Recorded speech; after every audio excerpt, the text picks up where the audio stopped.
I received a great comment from YouTuber RV on my last video, and I want to give my opinion on some of his questions here in this video because I think it's going to be helpful to others who are starting out on YouTube. So here are the questions I'll try to answer. Number 1, how to experiment with titles. Number 2, how to create thumbnails for free. Number 3, is it okay to use frames from your video as thumbnails? Number 4, do tags really matter? And number 5, what to say in your YouTube live streams. To start with, let's have a look at Arvi's channel called Hey Arvi. And so, okay, that's great. The first thing that I see right away, hey Arvi, if you are watching this, I can see you already updated most of your thumbnails. Great work. So Arvi talks about wrestling like the WWE and WWF, and he records his commentary on recent events.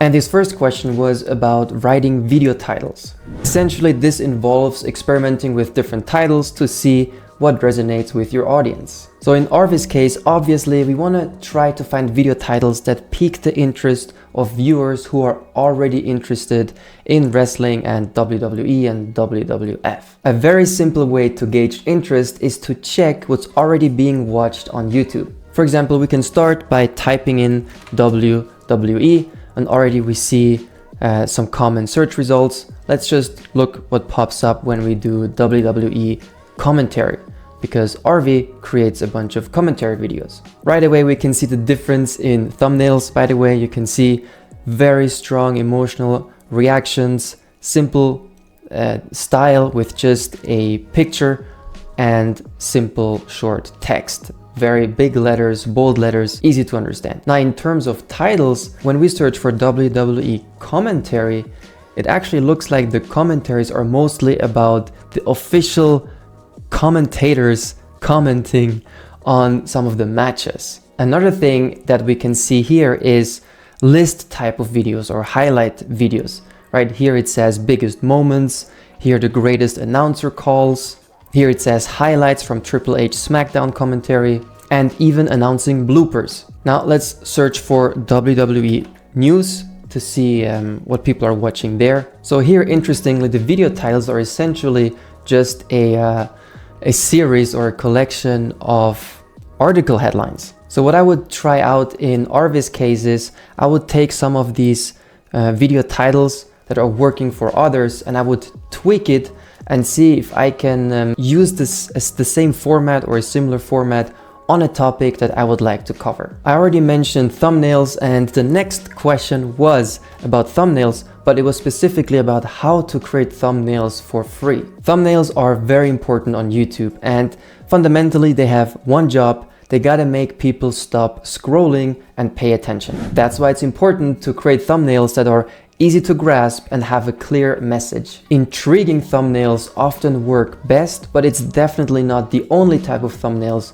that you can create. But the question was about the cost of creating thumbnails. The good news is you can create thumbnails for free quite easily. Now, getting good at creating thumbnails, that takes dedicated practice, but just getting started with basic good-looking thumbnails, that's quite easy with a free version of Canva. So here's what you do. You go to Canva, you create a free account or log into your account, then you just go to the search bar here and you search for YouTube thumbnail. Now there are free templates and there are paid templates. I am on a premium account, so I can use the paid templates, but if you're on a free account, what you want to do is you want to click here on all filters, then you scroll down here, and down here you will see an option where you can select free. Then you select free, you hit on apply, and it's going to show you all the free templates. Then you just scroll through this list and you pick one that you feel like fits your style and resonates with you. Let's say, for example, you like this one, you click on it, then you click on customize this template, and then all you do is you tweak it. You change the text. For example, we can call this blooper highlights. And to make it fit, I adjust the size.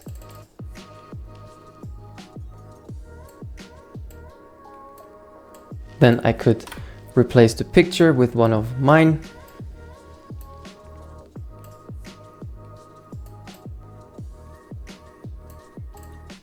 And I would tweak this if I even want it, or if I don't want it, I can just delete it altogether. And there you go. I just made it my own style by using this template, and as you can see, very easy and goes super fast. And then to download your thumbnail, you just click here on share, and then you click on download, you click on the download button, and then you have the thumbnail on your computer, and then you upload it to your YouTube video. Now the next question was a follow-up question to the thumbnails, and that is if it's okay to just pick a frame from the video and use that as your thumbnail. So if we take this video as an example, instead of uploading a custom designed thumbnail, you just see here a bunch of frames that are picked from the video, and you could select one of these and that would be the thumbnail. While it might be tempting to use them because it's so convenient, it's usually not the best idea. There are exceptions. In short, there's only really two reasons why picking such a frame would make sense and work for you. Reason number one is that you have a loyal fan base who will watch your videos no matter what. They just got to see your face to click on it. And the second reason is that in this frame, you capture a strong emotional reaction that perfectly fits with the title. But if these two criteria aren't met, then it's best to design your own thumbnail, as I've just shown you in the Canva example. In Arvi's case, his thumbnails are a great start,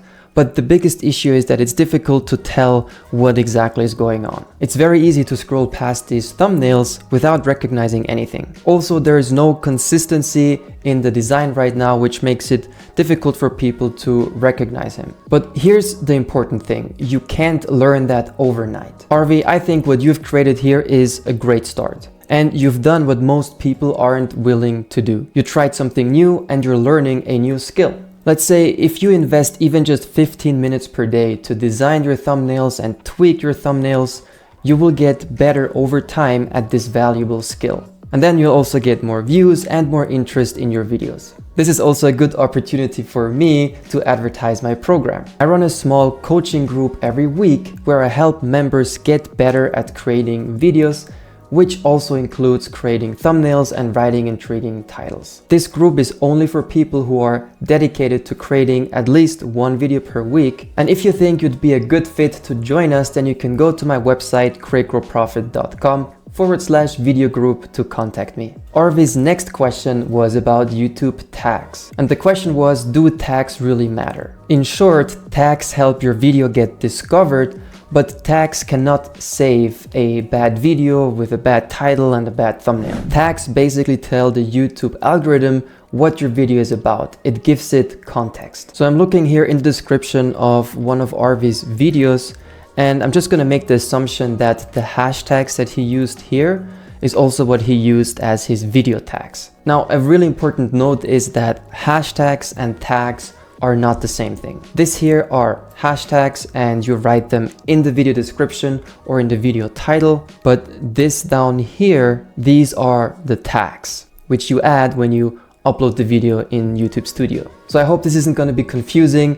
I'm just going to look at his hashtags here, but I'm going to comment on them as if he used them as his tags. I hope that makes sense. So the biggest issue here is that he used far too many hashtags. There's a simple guideline that I follow and I call it the 3-3-1 format. It means that you write 3 specific tags, 3 broad tags, and 1 brand tag. Think of specific tags as long keywords or long search phrases, and think of broad tags as the main categories of your video. In the context of wrestling and the WWE, for example, a specific tag could be like this: Julia Hart shoulder surgery. And broad tags could be something like WWE news or even a tag like commentary. I also recommend inventing one tag for your name or your brand. This is just for the future, for when you start having fans and they will search for your specific name on YouTube. And so Arvi's brand tag could be Hey Arvi, for example. And finally, Arvi's last question in his comment was what to say in his YouTube live streams. When live streaming, your goal should be to interact with your viewers. However, when you start out live streaming, you probably don't have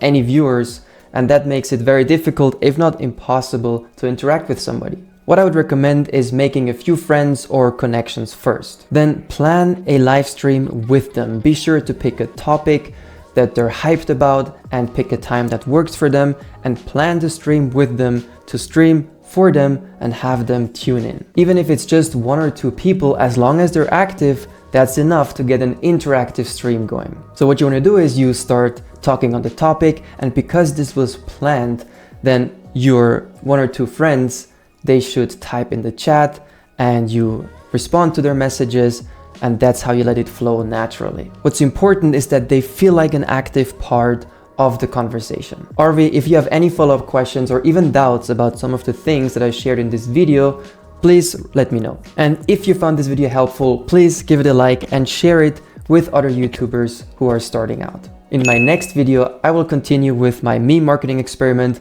Click here to watch that next. My name is Maurice from CreateGrowProfit. Thank you so much for watching, and I hope I will see you in the next video.